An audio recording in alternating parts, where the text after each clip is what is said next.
ام بحمد خواه مزند بون او شیره کرمانجی کمدمت لهندر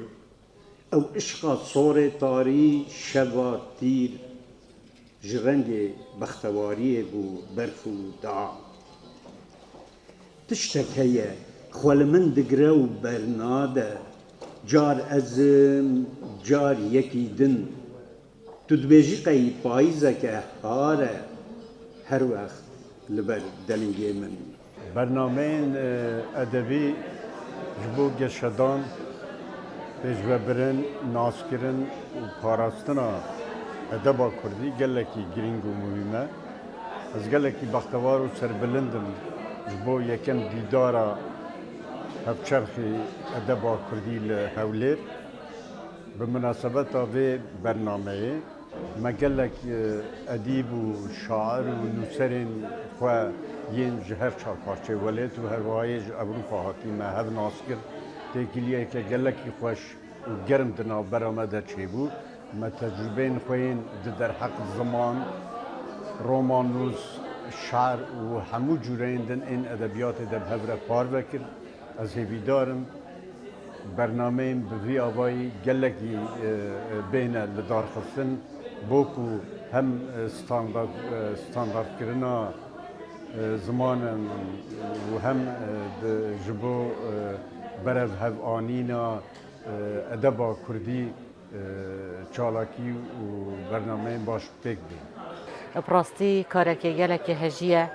کو ام هر چهار پارچه کردستان ادیب و نویسر و هلبزوان ویدر که کم بوین و نیاسینک نا برآمده چه بوی و یک پرک بو پرک روشنبیری اتناف برآمد چه بو دانستاندن هات نکرن بهم ودانه ما اکو دنیاسی صحبت هات نکرن هوزانو و هر اکی بر همه خو پیشکشیر او تورد الویدی داره جی هاتینا پیشکش کردن راستی تورن هجیبون دانستاندن که گلکا پیس هات کردن و من مفاید که گلک زور جوارگر اجی وک ایک شوان یکو رزلینان لهات کردن بخشینا قلم زیرین جلای وزارت روشنبیری و لاوان ریوبریا گشتیا هولیری یا روشنبیری و هنری الهولیری و هر واسه سلای لجنه سرپرشتا و دیداره اسوپاسیوانت کم که از هجی و رزلنان اینای ان شاء الله ده ام بردوام بین خدمتها ادب و کلتور و زمان کردی دا بین وک نویسر و کلبزوان ده خدمتها گل و ولات خوکین هر رنگی که هبیتن نویسیم. روجاوای کردستان بشداری دیداری دبم دوار نفساندن دکار دکم هر وها دوار روزنامه‌گری ده. اف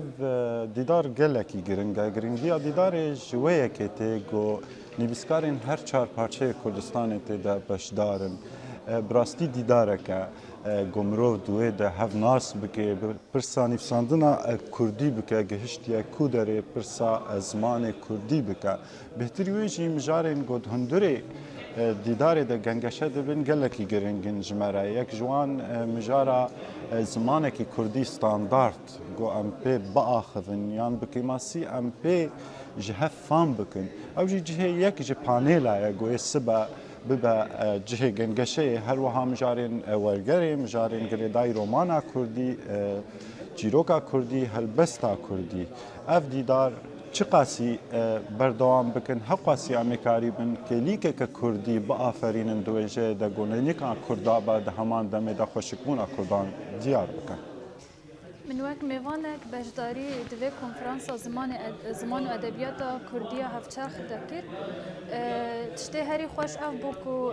من کردن من باکور باشور روش هلات روش اول وردیتن که همو جویا بون جبو یک تشتی دخابتن جبو زمانه که استاندارد کردی یا راست من دخواست کل ور من جوان کرد بهتر بدیتنا تاني يعني روشنبير وهناك ميفان دن هبون جبوكو جوان بيتر يعني دوا مسألة دا بيجهن و روشنبيري وروشن فكري هو زيادة تر ببا دخوازم كو باجدار ببن وەکێ دنجی تشتێ باش divan konferansan de ew ku zimanê me yanî puxttir bibe û baştir bibe yanî ji bo xebatê û pêşdeçûnê